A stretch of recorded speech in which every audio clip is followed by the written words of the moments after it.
Hello guys, welcome back to my channel SBJ blog. আমি আগের দিনকে গিয়েছিলাম রবিবার মার্কেটিং করতে, যেমন হচ্ছে গোপুদের জন্য ড্রেস, খাবার, মিষ্টি, ফুল এইসব। প্লাস আমি আগের ভিডিওতে বলেছিলাম যে আমার মেশিনটা আমি সারাতে দিয়েছি, সেই মেশিনটাও কিন্তু আনতে গেছিলাম। হোলির আগের দিনকে এত জমজমাট যে বাঙালিরা এখনও পর্যন্ত উৎসবে মেতে থাকতে পারে, এরম দেখেই বোঝা যায়। এইরকম পরিস্থিতি দেখেই কিন্তু ভালোভাবে বোঝা যায়। যাই হোক, তারপরে কিন্তু মেশিনটা কাকু ভালোভাবে সারিয়ে দিচ্ছিলেন। তারপরে বাড়ি এসে আমি পাশের বাড়ি একজন প্রসাদ দিয়ে গেছিলেন, নারায়ণের প্রসাদ, সেই প্রসাদটা খেলাম। তারপরে রাত্রি 10টার সময় আমরা গেছিলাম অধিবাসে, মামা শ্বশুরের বাড়ি। ওখানে অধিবাসটা কেন হয় তোমাদের আমি বলি, যারা জানো না, যে ভগবানকে আগের দিন রাতে, সংক্ষেপে বলছি, আগের দিন রাতে আহ্বান জানানো হয়, মানে দোল পূর্ণিমার আগের দিনকে শ্রীকৃষ্ণ আর রাধারানীকে আহ্বান জানানো হয় যে ওনারা যেন এখানে এসে থাকেন, পুজো করা হবে, এরকম একটা ব্যাপার। দেখো, এও স্ত্রীরা সবাই মিলে কিন্তু 7 পাক ঘুরছে, প্লাস আমার সাথে আমার ছেলেও। তারপর পরের দিনকে হোলির আয়োজন করা হলো। গোপুদেরকে আমি হোলির ড্রেস পরিয়ে দিলাম, প্লাস বাইরে আরও কিছু জামা ছিল সেগুলোকেও বাইরে বার করে রাখলাম। ওইগুলো হচ্ছে দোল খেলার পরে পরবে ওরা।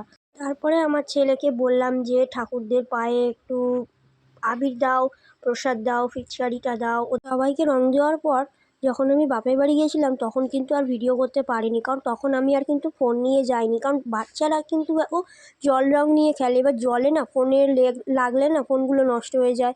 অনেক সময় আগের বছর, 1 বছর আগে আমার না ফোনটা নষ্ট হয়ে গেছিলো। এবার গরিব মানুষের একবার কষ্ট করে করার পর দ্বিতীয়বার করতে গেলে না খুব খারাপ লাগে। তাই আর সেই সময়টা ফোনটা না বার করে এইটুকুনি ভিডিও করেছিলাম ছিল। তারপরে ওর কাকাইকে দিয়েছিল। ওর কাকাই বারণ করছিল, কারণ কাকাইয়ের কোমরে ব্যথা, উঠতে পারছে না।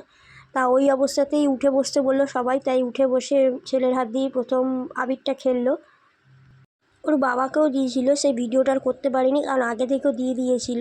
তারপরে ওর কাকাই ওকে আশীর্বাদ করলো। তারপরে ও বাইরে গিয়ে আমি একটুখানি ওর ফটো তুলছিলাম, ছোটো ছোটো ভিডিও ক্লিপ করছিলাম, মানে ইনস্টাগ্রামে পোস্ট করবো বলে। তারপরে বিকেলবেলা চলে গেছিলাম ইস্কনে। ইস্কনে এখানে দোল পূর্ণিমার দিনকে বিশাল বড় করে অনুষ্ঠান হয়। মোটামুটি পা রাখারই জায়গা হয় না, এত পরিমাণ ভিড় হয়। দেখো, এখানে মোটামুটি দেখতেই পাচ্ছ যে গাড়ি, বড় বড় গাড়ি ঢুকতেই আছে। প্লাস দেখো এখানে কত লোকের সমাবেশ, দেখো এত পরিমাণ লোকের সমাবেশ ধারণার বাইরে।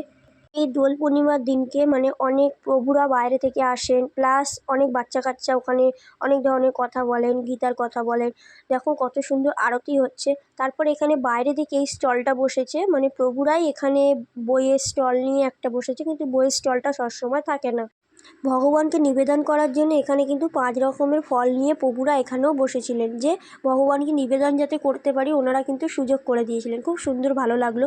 তারপর আমরা ওখান থেকে হাঁটতে হাঁটতে চলে গেছিলাম প্রসাদ খেতে। প্রসাদ বলতে এখানে সাবুর পায়েস করেছিলেন মন্দির থেকে, ইস্কন থেকে, সেখানে কিন্তু আমরা সাবুর পায়েস খাচ্ছিলাম। তারপরে আস্তে আস্তে মন্দিরের ইস্কনের ভেতরে না ঢুকলে হয়, বাইরের প্রভুকে দর্শন করে ভেতরে ঢুকলাম। তারপরে দেখো এখানে প্রভু বসে আছেন, ওনাকেও দর্শন করলাম। তারপর এত ভিড়, তারপর আস্তে আস্তে এগোতে এগোতে সামনের দিকে এগোলাম।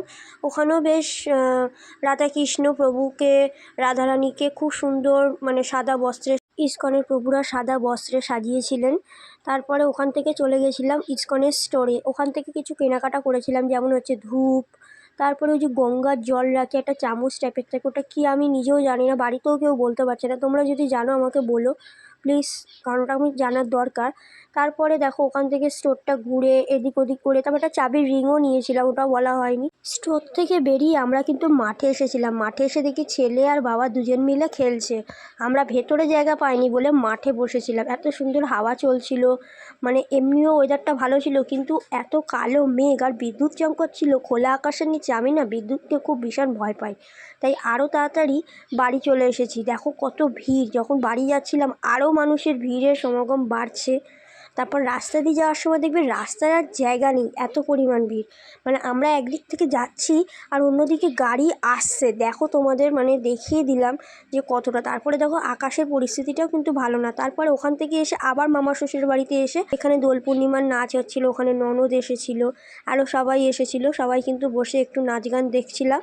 তারপরে অনেকটা টাইম চলে যেতে রাত্রি 9:30 বেজে গেছে, যখন দেখি অন্ধকার হয়ে গেছে, তখন আমরা সবাই মিলে চলে গেছিলাম মামা শ্বশুরের বাড়ির ওখানেই। দোল পূর্ণিমার দিনকেই ওখানে গ্রামের সবাইকে খাওয়ানো হয়, তাই আমরাও ওখান থেকে বাড়িতে, সেদিনকে রান্না করা হয় না, ওখান থেকে আমরাও খেয়ে দিয়ে বাড়ি চলে এসেছিলাম।